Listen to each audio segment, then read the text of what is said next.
আসসালামু আলাইকুম। প্রিয় দেশবাসী, আসসালামু আলাইকুম। আজ আপনাদের সামনে বাংলা ভাষা নিয়ে কিছু কথা বলতে এসেছি। বাংলা ভাষা বিশ্বের প্রধানতম ভাষাগুলোর একটি।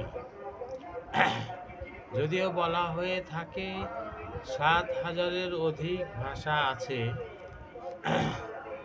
তবে বেশ কিছু ভাষা আছে যেগুলা মুমূর্ষপ্রায়, অর্থাৎ ভাষাভাষীর সংখ্যা খুব কম। আর বিশ্বে মূলত 15-20টি ভাষায় মূল রোল প্লে করে থাকে আর কি।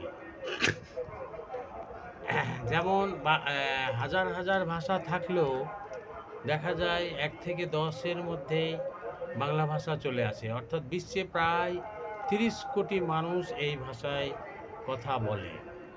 বাংলাদেশ ছাড়াও ভারতের পশ্চিমবঙ্গ, আসাম, ত্রিপুরা প্রতিটি রাজ্যে প্রচুর বাংলাভাষী আছে এবং বাংলা তাদের প্রধান ভাষা।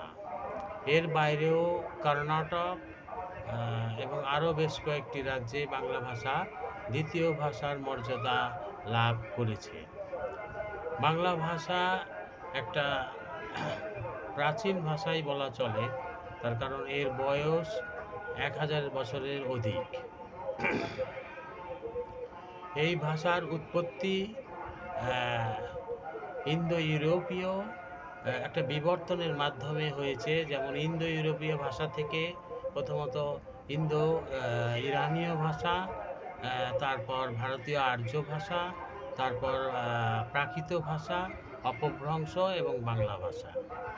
অর্থাৎ বিখ্যাত ভাষাবিদ, ভাষা বিষয়ে পণ্ডিত ডক্টর মোহাম্মদ শহীদুল্লাহর মতে বাংলা ভাষার উৎপত্তি হয়েছে গৌড়ী প্রাকৃত থেকে 7ম শতকে।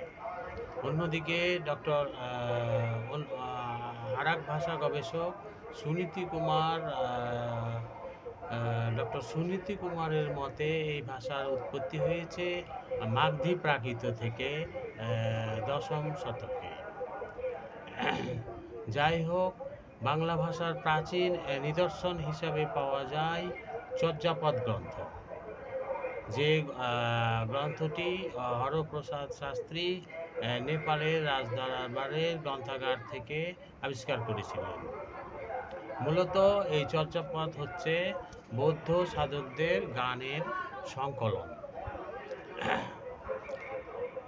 বাংলা ভাষার উল্লেখযোগ্য ঘটনা 1913 সালে বিশ্বকবি রবীন্দ্রনাথ ঠাকুর বাংলা সাহিত্যে নোবেল পুরস্কার লাভ করেন, যেটি ছিল এশিয়ার প্রথম সাহিত্য পুরস্কার। এবং এর ফলে বাংলা ভাষা অনেক উচ্চ আসন লাভ করে, বিশ্বে এর পরিচিতি ছড়িয়ে পড়ে, বিশ্ব সাহিত্যের অংশ হয়ে দাঁড়ায় বাংলা সাহিত্য। এর বাইরে দেখা গেছে যে 1952 সালে পূর্ব পাকিস্তান থাকা অবস্থায় 1952 সালে যখন এদেশের প্রশাসন তথা রাষ্ট্র বাংলাকে শুধুমাত্র উর্দুকে রাষ্ট্রভাষা হিসাবে প্রচলন করা শুরু করে, সেই সময় ছাত্ররা এর বিরুদ্ধে তীব্র আন্দোলন গড়ে তোলে। এবং আমরা জানি 1952 সালের 21শে ফেব্রুয়ারি তারা 144 ধারা ভঙ্গ করে রাস্তায় নেমে আসে, যার ফলে পুলিশের গুলিতে রফিক, শফিক, বরকত, সালাম নামের প্রায় 11 জন নিহত হয়। এর বাইরে 1961 সালের 19শে মে 1961 সালে আসামের শিলচর স্টেশনে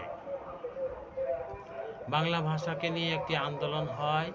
অর্থাৎ আসামের সরকার একমাত্র অসম ভাষাকেই আসামের রাষ্ট্রভাষা ঘোষণা করে, যার ফলে বরাক উপত্যকায় অর্থাৎ সেখানে যে 3টি জেলা আছে দক্ষিণ আসামে, সেই সমস্ত বাংলা ভাষাভাষীরা বিপদে পড়ে যায়, যার ফলে তারা তীব্র আন্দোলন গড়ে তোলে। 19শে মে 20 থেকে 30 হাজার বাংলাভাষী শিলচর স্টেশনে জমায়েত করে।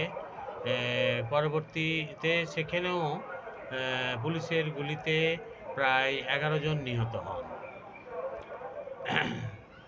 যার ফলে এই উল্লেখযোগ্য 2টি আন্দোলন।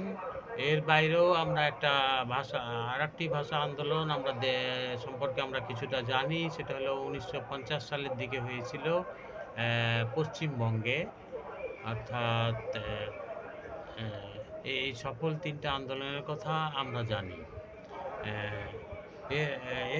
এরপরে আমরা দেখতে পাই 1999 সালে ইউনেস্কো 21শে ফেব্রুয়ারিকে আন্তর্জাতিক মাতৃভাষা দিবস হিসাবে ঘোষণা করে, এবং বিশ্বের বহু দেশ, জাতিসংঘের সদস্যভুক্ত বিভিন্ন দেশে 21শে ফেব্রুয়ারি আন্তর্জাতিক মাতৃভাষা দিবস হিসাবে পালিত হয়ে আসছে।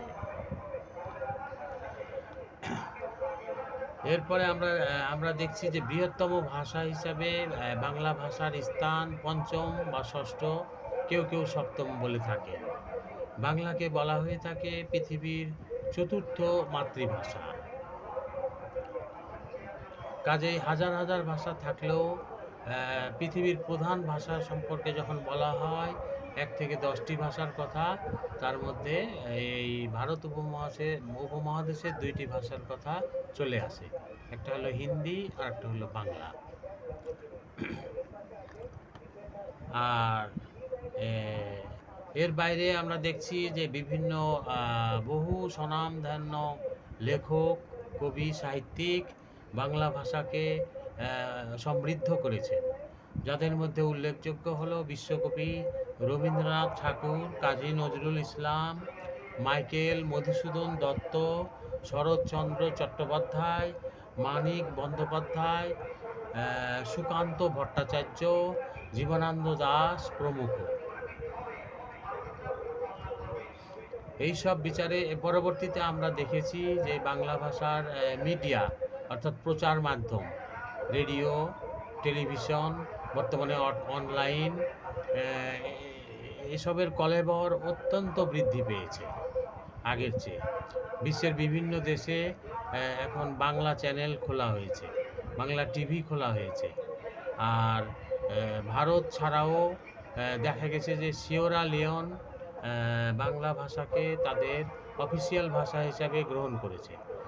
সিয়েরা লিওনে বাংলাদেশের শান্তিরক্ষী বাহিনী সেখানে দীর্ঘ সময় ধরে কাজ করেছে, এবং তারা সেখানকার মানুষের সাথে বন্ধুত্বপূর্ণ সম্পর্ক গড়ে তুলেছিল, যার ফলে এক সময়ে তারা বাংলা ভাষাকে নিজেদের ভাষা হিসাবে গ্রহণ করে।